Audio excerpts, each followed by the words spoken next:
While Valentine's Day in current year may have devolved into little more than an uber-capitalistic fiesta of buying $100 rose bouquets and various heart-shaped objects, it can still be a nice excuse to settle in with your romantic partner, light some scented candles, and have a special evening enjoying each other's company. And if that's you, congratulations! I hope you had a great Valentine's Day, because it's unlikely you're watching this the day it was uploaded, unless you're watching it as a couple, in which case, you guys are great together. I feel like kind of a third wheel, but I digress. This is a video for the brokenhearted, and unlike Bon Jovi, I intend to give you every scrap of information, lore, and ecology you need to know about this thing. It's called a Lovelorn, and it's one hell of a creepy little guy. As much as it would be cool for every love story to end in smooches and our characters riding off into the sunset, when it comes to matters of love, things can often get messy, and a lot of the time someone ends up having a bad one. Take Romeo and Juliet, maybe the most famous pair of lovers in fiction. I probably don't need to tell you how that story ends, but let's just say two people die. And it's them. When such a tragedy befalls someone who has seen themselves harmed by the passions of love, the result is a Lovelorn. In life, they may have felt like their heart was going to tear itself from their chest, and in death, that is literally exactly what happens. The creature's heart takes on an unlife of its own, merging with the creature's ribcage and becoming something akin to a spider, with the heart becoming the central body and the bones acting as the creature's legs. But that's not all. It will quickly grow to nearly triple its original size, which does still make it a tiny creature, but ultimately it winds up around the size of a large house cat rather than a human heart. The Lovelorn is truly a miserable undead creature. The feelings the creature had in life are exacerbated and twisted to their darkest and most extreme point. They are miserable and despondent, more or less spending their time just languishing in the feelings of utter despair. If the thing that gave rise to a Lovelorn was an intense, unrequited love they experienced in life, the undead creature may hunt down and haunt the person who left their love notes unread, and in the event of something a little darker, such as someone being slain by a lover they trusted, the Lovelorn is liable to do the same, though with the goal of getting revenge on the one who betrayed them. Being undead, they obviously don't need to eat or drink anything to survive, but the Lovelorn's primary issue is that it's basically in a perpetual state of being broken-hearted. For the living, when something happens to wound your heart, over time the pain lessens and eventually you can move on, even if it takes a while. But for the Lovelorn, they are trapped perpetually in the initial and most painful stage of loss, and the only thing that seems to quell this dreadful feeling is the suffering of other creatures. Misery loves company, after all. This often results in the Lovelorn going out of its way to sow distrust, paranoia, and pain in living creatures around it. The first way that it does this is simply by existing. These undead creatures warp and twist the area around them, acting as a conduit for sadness and making it much more difficult for those around them to feel anything other than a general malaise. This change is manifested not just in the general vibe of the place being off, but thick vines also grow that look sort of like rose bushes but without any flowers, and the thorns are twice as big. And these vines just cover everything, and all of that obviously sucks. But if they're not satisfied with a general drop in mood of the area around them, a Lovelorn has got one fun little trick it can use to make those who live in their lair even more miserable. These creatures are highly cursed, literally, and the curse they carry sucks. See, hidden on their underside is this venomous set of fangs, which allows them to make a bite attack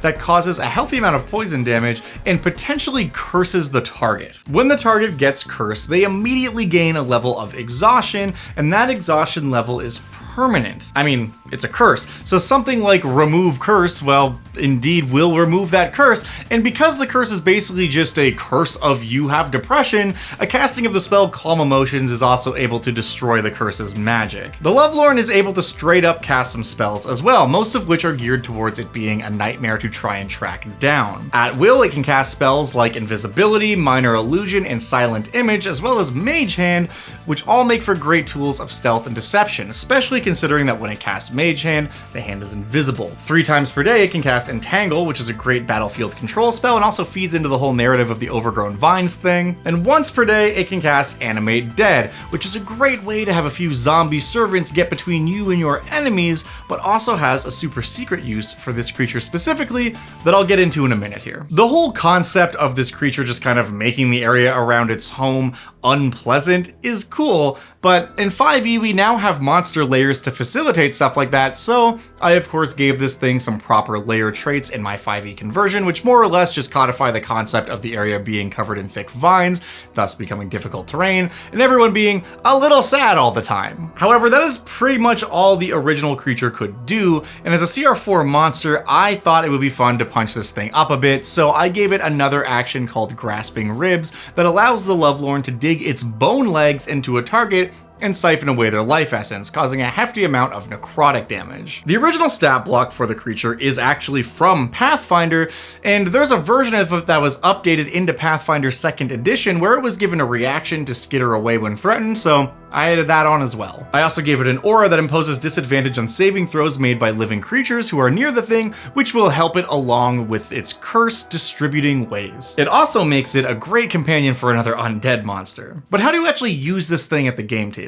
Well, I think there are a ton of options, some obvious, some less so. This monster is kind of designed to be something similar to a ghost when you really think about it. They affect their surroundings, seem to feed off negative emotions, and are tough to actually trap and or destroy. So using a Lovelorn in place of a ghost or other spectral undead you might be more likely to see could be a fun twist on the haunted location trope. I think a big part of this creature's ability to effectively tell a story is also just gonna be in its origins. Like, what event transpired to create the Lovelorn in the first place? Was it a Romeo and Juliet situation, or is this a more complex and potentially terrible tragedy? If it is a Romeo and Juliet situation, perhaps there are 2 of them living in the same area, or if it's a situation where the 2 Lovelorns came to be as a result of star-crossed lovers who could never be together, perhaps a way to lift the curse and allow the creatures to move on is to simply reunite them in undeath. Honestly, all this talk of love and undead reminds me of the goddess herself, Evening Glory. If you don't know who that is, she is a goddess introduced in 3rd edition who is one of the only non-evil gods of undeath. She's all about preserving lovers together at the peak of their beauty and allowing them to live forever as undead creatures for the sake of love. I made a whole video about her, which I'll link to in the description. It's pretty long, but she is genuinely one of my favorite deities, and I could totally see a Lovelorn serving as a familiar to one of her priests or something. Honestly, it could even be the case that the priest of Evening Glory is attempting to help the Lovelorn overcome its curse of forlorn sadness, and that is how the adventuring party gets involved in the first place. But as far as fighting a Lovelorn goes, navigating their lair and dealing with their tricks is all well and fine, but where would their lair even be? Typically, it makes sense that this thing is gonna be in some old house, which has become overgrown at the edge of a village or something. When the party asks the villagers about it, they'd simply just say that the old house is the site of some great tragedy and it's been abandoned ever since. People don't go there anymore. Classic horror setup. For something a little different though, I also like the idea of fighting this thing in a maze. Maybe it has taken over or even created a sort of hedge maze with its overgrown vines that serves as an adventuring location where the party has to hunt this thing down, solve the mystery behind its creation, and see it put to rest. Something else to keep in mind is that humans and other humanoid creatures aren't the only ones who can experience love. I know. Hard to believe. But what would happen if, say, a giant died under tragic circumstances surrounding love and the Lovelorn rose from their corpse? Instead of a tiny creature, we'd be talking about a medium or maybe even large creature. I think that could be a really cool way to make this thing more dangerous for use against a higher level party. Or a party that just happens to be doing something in an area where giants are prevalent. As I said before, I also think that the Lovelorn on its own, while potentially very interesting, can make for a fantastic companion creature to a greater threat. I'm just imagining a humanoid undead creature like a lich who appears as a skeletal dude with a still beating blackened heart in his chest, only for Homeboy's ribcage to break off from his body and skitter towards the enemy. This could even be a use case for casting Animate Dead, where the creature creates an undead servant and then replaces their heart, if they even have one, to travel long distances or even just as a way of protecting itself in battle. Now, some of you might know this is not the first time I've proposed doing something like this, because anytime I find a new undead creature that is ostensibly just a part of the body, I always come back to the idea of a horrible undead Voltron-esque encounter. Just think about it. The creature's head could be a flame skull or a demi-lich. Its hands would both be crawling claws, or maybe a witchling if you wanted to have eyeballs as well. And most of the body itself could just be a skeleton, while the creature's skin would be a forsaken shell. And now, its heart and ribs could be a Lovelorn. The idea of squaring up with the evil necromancer, who you just think is a bad guy, only for him to entirely disassemble into at least 5 different creatures, is straight up horrific and is a reveal I long to pull off with an adventuring party I DM for sometime. So let me know in the comments if there are any other undead creatures you know of that are just a part of the human body, because someday we will see this horrible vision come to fruition. I feel like Tony Stark, but if he was a terrible necromancer. Honestly, that goes crazy. Someone should make that. Anyways, as always, linked below are the stats for this creature. Everything you need to know will be contained within a Google document that has all the game information. And for those of you who are regular viewers here, you'll notice that the format in the Google document has changed a bit.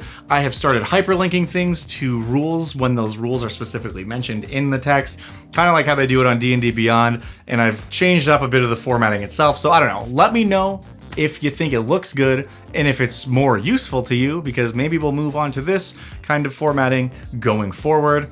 But it also might suck. This could be a case of me getting lost in the sauce and over designing something. So let me know what you think. And of course, if you're one of my lovely patrons over on the Dungeon Dad Patreon page, you can find the high-res PDF stat block, which is my fancy schmancy way of saying thank you so much for all your support over there. Speaking of which, thank you to Anthony Price for your support. And for the low price of $3 a month, you can get exclusive content on the Patreon and help support the channel. Sorry I used your name as a segue to plug my Patreon. I really do appreciate you helping me make the stuff I want to make. And a huge thank you as well goes out to you for watching this video right now. There are only so many hours in the day, and it's consistently humbling that so many of you choose to spend some of them here with me talking about weird monsters and D&D stuff, so thank you. As always, if there's a monster you'd like to see in a future episode of Monster of the Week, let me know in the comments or in the Discord, which is linked down below as well. And you might just see it show up in a future episode of the show. But ultimately, that's all I got for you this week. Once again, thank you so much for watching, and whether you are celebrating Valentine's Day or pretending it's not happening, either way, I hope you have a good weekend or whatever day and time it happens to be when you watch this. Such is the nature of non-live content. Anyways, I'll see you in the next one. Till then.